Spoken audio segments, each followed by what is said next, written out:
Hello everybody and welcome to the Crossing the Tees Book Festival Short Story Competition Awards ceremony. That was hard to say, believe me, especially when you're retired like me. So there you go. My name's Mark Freeman and I am past president of Libraries Connected, which is a national support agency for library services. But I was also the Library and Information Services manager here in Stockton until last year, and now I'm a library assistant, even better. No budgets, sorry Emma. So it's a real pleasure to be here hosting this evening's ceremony here on the Teesside Princess on the river, and beautiful evening as well, absolutely fantastic. And we're going to cruise down the river, but we've got some work to do before we get to the end of our cruise. So just a bit of background about me as well, why I'm standing here. I'm told I have to produce all my memories of working in the library service. I worked here for 11 years. That's why Emma looks the way she does. That's it, not that brow, and everybody else. But I've worked for 40 years in library services altogether, so you may say, oh, you can't possibly be that old. Well, I am. But I started back in 1976 as a library assistant, and I'm now back doing the same thing again. And it's great fun, actually, because I get to talk to people about books, which is why we're here this evening. We're all about stories.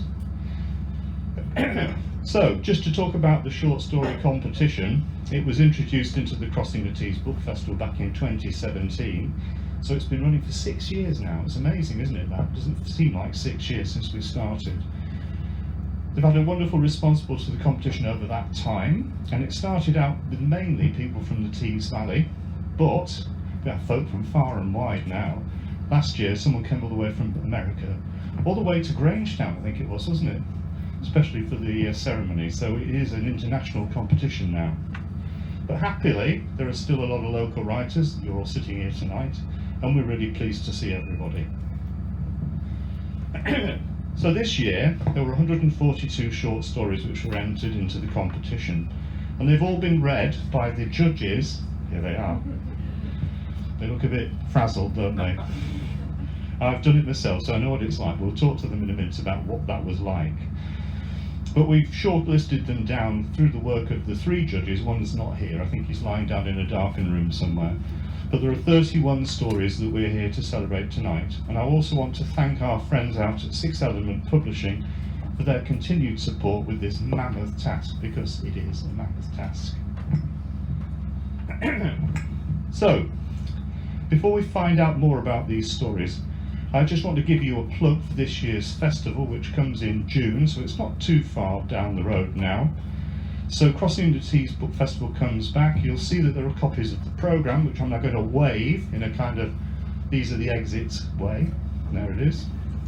Do take a look at it and make sure you get your tickets booked for all those different events. There's all sorts of different things going on this year, as usual. These programmes are very hot off the press, as you might imagine. You can probably still see them steaming, and there's a huge variety of activities to actually take part in. Emma has very kindly made a very nice large print version of my script, so I know what I'm doing, so I'm turning the page now. So the other thing, which obviously is part of the festival, is this year's short story competition. So I know we've just come to the end and to the awards, but we're looking for new entries for next year as well. So the closure for entries for this year is the 31st of July. So each year the festival offers a residency opportunity, and so we've had in the past a poet in residence, an illustrator in residence, even a blogger in residence. But this year we've decided to have two residencies. So this is a great project for the 2 people to work on, and they're both here. We're going to meet them in a moment. So I'd like to introduce, first of all, writer-in-residence Debbie Rolls, who is down the front here, and we'll see her in a moment, and photographer-in-residence Joe Booth. They're going to tell you a little bit about themselves and the book festival project that they're working on, and how you can become involved on it. So over to you, Debbie and Joe.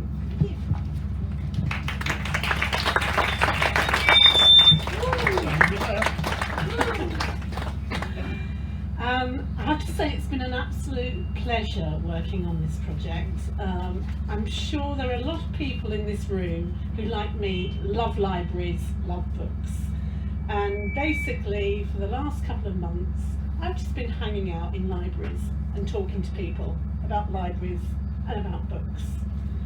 Joe's been with me as well, photographing the libraries and books. And we kind of advertised the days we were going to go into the libraries. And some people came, friends of Acklam Library, friends of Martin Library, people who are really keen to make sure that small libraries are supported and keep coming, came and talked to us. But a lot of the time, we just walked into libraries and started chatting to people, which was really easy, wasn't it? Partly because we don't know when to stop talking, but also because people who go into libraries love talking about them, support them, like talking about books. And we've seen so many different things happening in libraries. We've been there when there've been craft fairs, where there've been crochet groups, when there've been bingo games, dominoes. What else?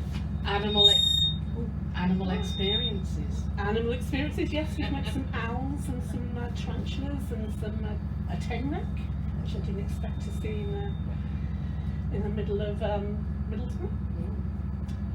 So we've been impressed by all the things that are going on in libraries, and we've met some amazing librarians, present and past, who've told us some fascinating stories. Not everything will make it into the book because we've heard so much about what happens in libraries, and been so impressed with everyone's commitment, by everyone's enthusiasm for libraries, and amazed at how many things that libraries still do despite the tiny amount in the budgets they get, you know, because it is a hard time for libraries, but they're still there working hard, providing a real service for the community. But we haven't finished the book yet. We still have a little bit more writing to do. So upstairs we've got some artefacts that we've collected as well from different libraries.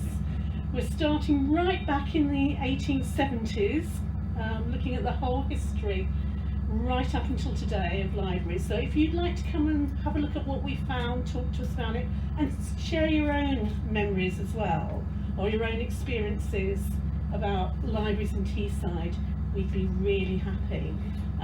So I'm doing the writing, Joe's been doing the photographs, so do you want to say something about the... Tell me to that. Move this way. That way. Yes, come away from the loudspeaker.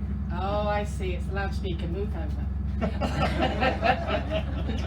Hi guys, so I just wanted to say, really, what my work's been about is about documenting community in libraries. We have met so many different kinds of people, and I'm really passionate about trying to show the variety of people that are in libraries and reach out to those who aren't, so that they can see themselves in this book and think it's a place for them. And I've really, really enjoyed that. We've met Jim, who was, I would say, late 70s, goes into Stockton Library every day, sits there, takes his packed lunch, reads a different book every day, and listens to Classic FM. And you know, we went twice, he was there again. And it's just, he's just one of the characters that we've met. So, and from my work, I'm actually quite fresh into photography. I'm a student at Teesside University doing photography. But my background has been in working with communities and teaching and engaging with people. And I have found that just a wonderful thing to draw on and to celebrate with all of you tonight. So thank you.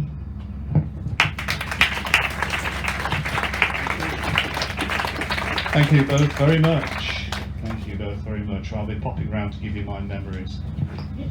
And I'm sure you can ask Emma about the real side of it and the terrible things I did to them, because in the time I was in Stockton, we turned that central library in the town centre into an Olympic sports arena, and we dangled a few members of the public on like an abseiling rope from the balcony. I was tempted to get the scissors at one stage, but no, I didn't do it. There you go. And we also, I think one morning we turfed the entire library, didn't we? At about 7 o'clock in the morning, a turf van arrived with real grass.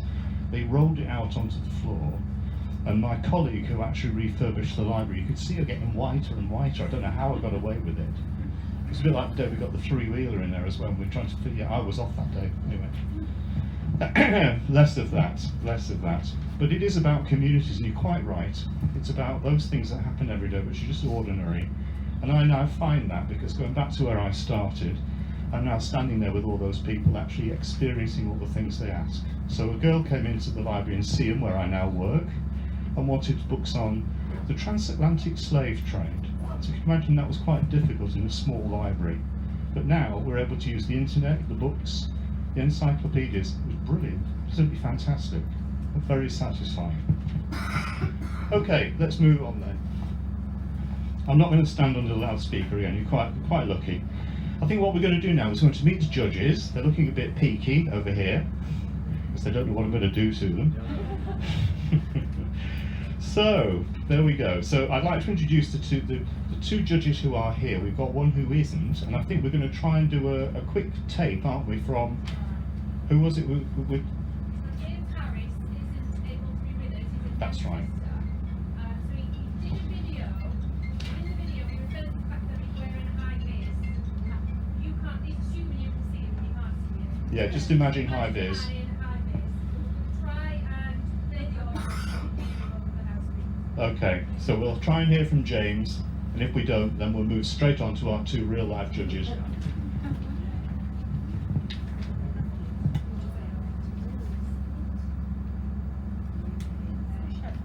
Hi, I'm James Harris. I'm one of the judges for the prize that we're all here to celebrate. Unfortunately, I can't make it. I'm at work.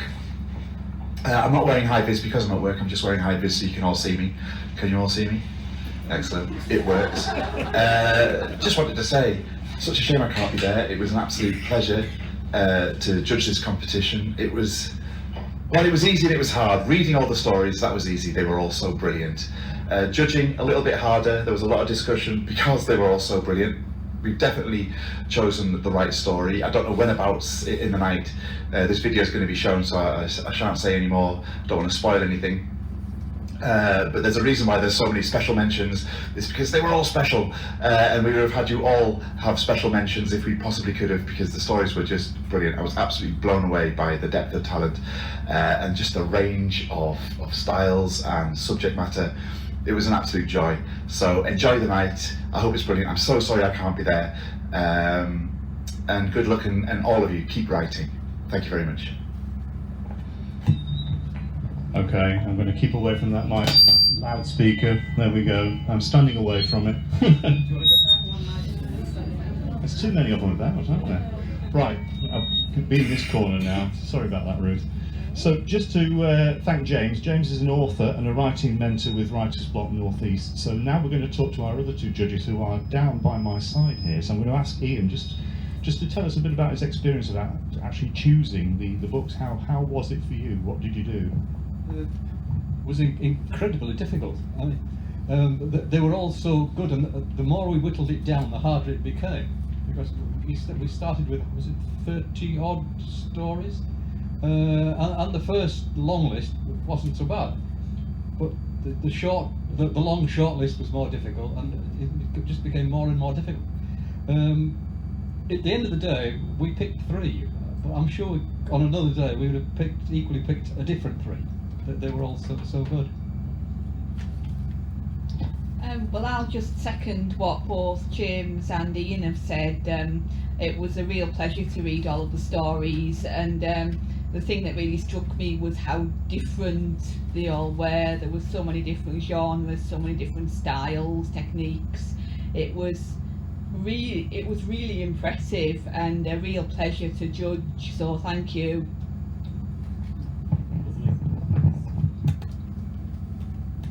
Right, sorry Ruth, I'm moving away again. To keep away from those. So thank you very much indeed. So let me just say that Ian, of course, used to work for Redcar Libraries. So Ian Wilson was a retired librarian like me. He's been retired a little bit longer, but not that much. And Jenna runs the bookshop in Saltburn, Jenna Warren. So thank you both very much indeed for your work on the judging. It is a really hard thing to do.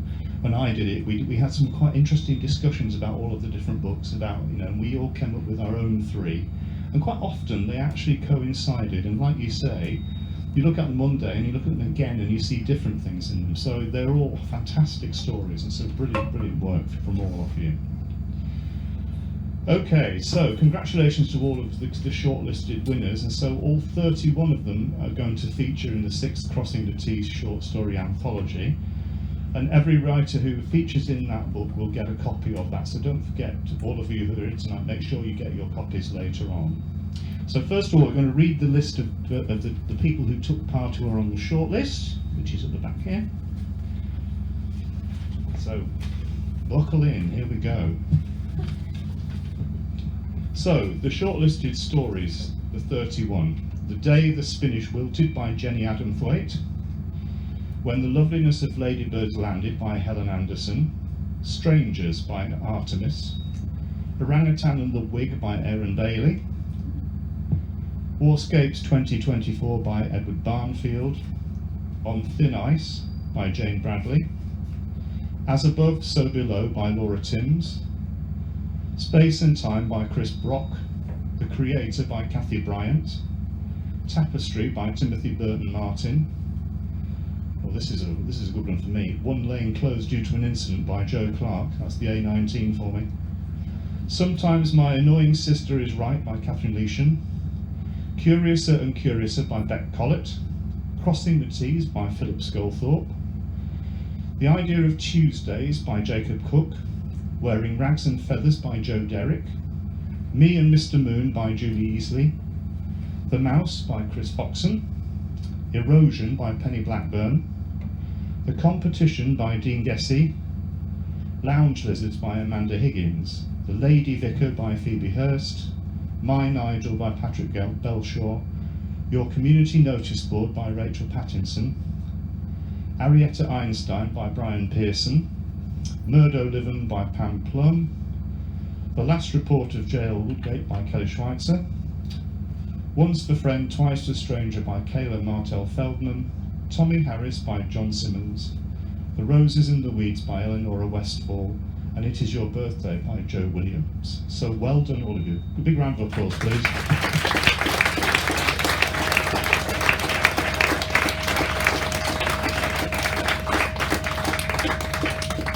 I just looked out there, we seem to be heading for the bank. Is this time for the Titanic moment? Well, there you go. Thank you everybody. Right, let's now talk about some prize winners, shall we? So well done to everyone, but there have to be some winners, and also, because there was such a discussion about the stories, there are some highly commended stories as well, which I'll actually deal with first. So the judges were deciding which stories to award first, second and third to, but they did want to commend the following stories. So, 3 commendations are As Above, So Below by Laura Timms.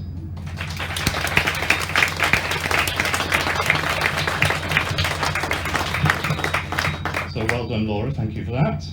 And then the next one is Erosion by Penny Blackburn.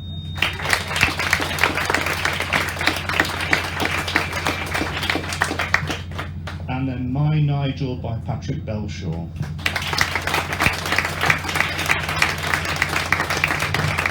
So well done to the 3 of you, and I think that's a brilliant achievement. So I think we've come to that moment now, haven't we, really, where I have to brandish the envelopes and the various different prizes. So we're going to do it like Miss World. There's no Miss World here, it's just me. So we're going to do, in reverse order, the winners. We need a drum roll, don't we? That's it then. So, for the 3rd prize, winning £50, and I'm going to fetch that off here now because I'm sure that somebody will be here for this one. The winner is Sometimes My Annoying Sister Is Right by Catherine Leisham.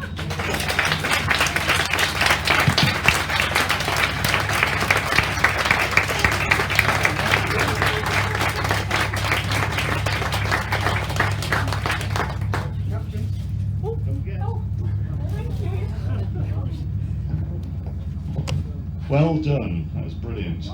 Now I understand that the second prize here, unfortunately the winner can't be with us tonight, so I think we will give a great big round of applause for Once the Friend, Twice the Stranger by Kayla Martel Feldman, who wins £75.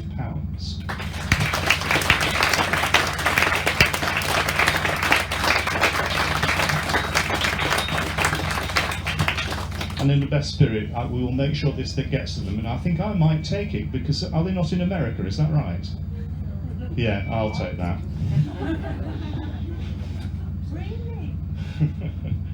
That was really good, wasn't it? So, before the first prize winner is announced, and this is the big moment for the evening, I would like to call on one of the judges just to read out an extract of the winning story. It looks like it's Ian who's going to be doing that for us. Come this side, Ian.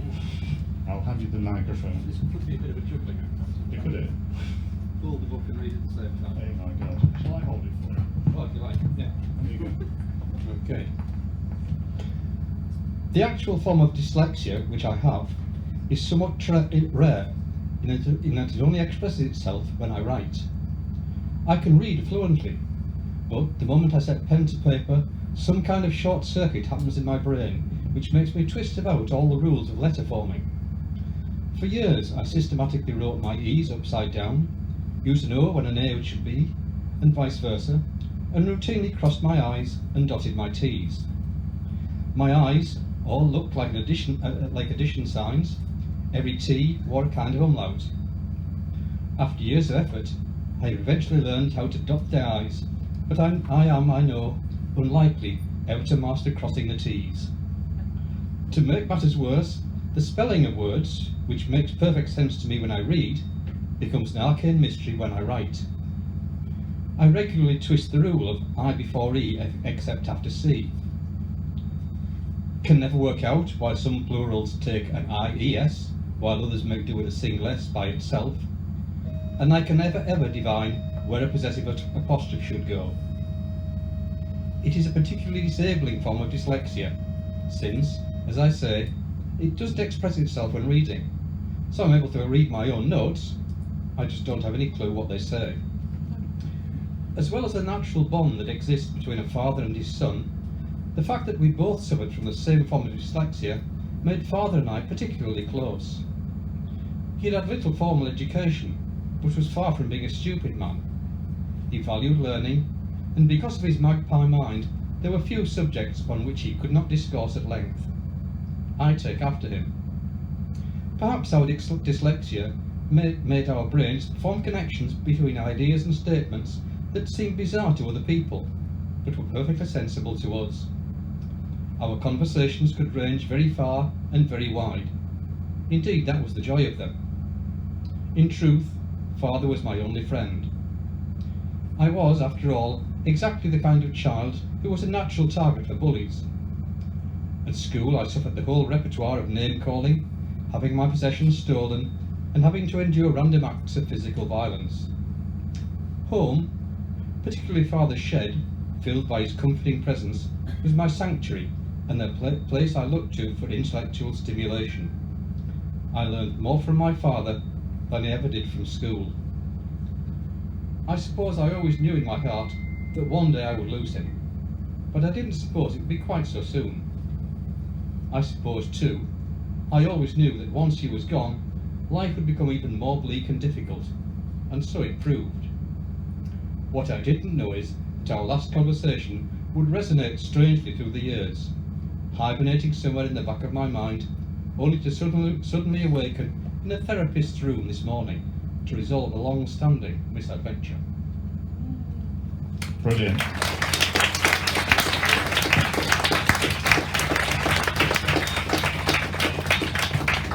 Okay, well I hope the winner recognised that book there. The first prize, winning £100, goes to Crossing the T's by Philip Sculthorpe.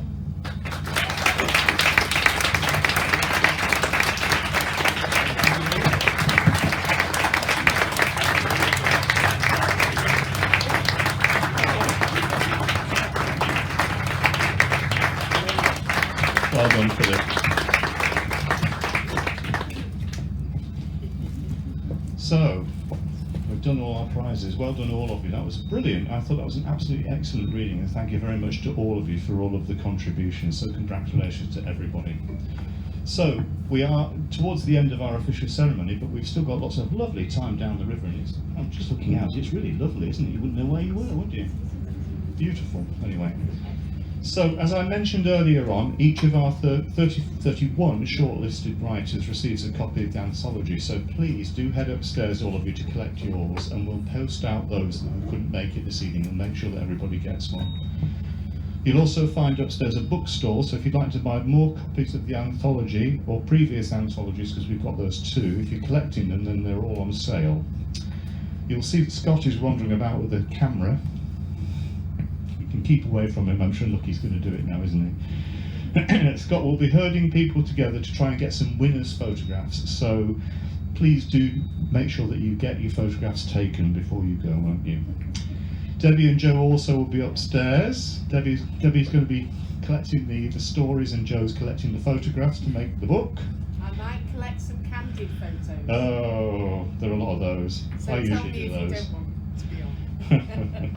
So make sure you take your library memories up to the two people upstairs, won't you? So thank you all for coming along this evening. It's always a lovely event. I have to say I will quite miss it. They might ask me to come back, you never know. Depends if I've done a dreadful job tonight. So enjoy the rest of the cruise. The bar is still open and we'll be docking back in Stockton around 8 o'clock. Thank you all very much.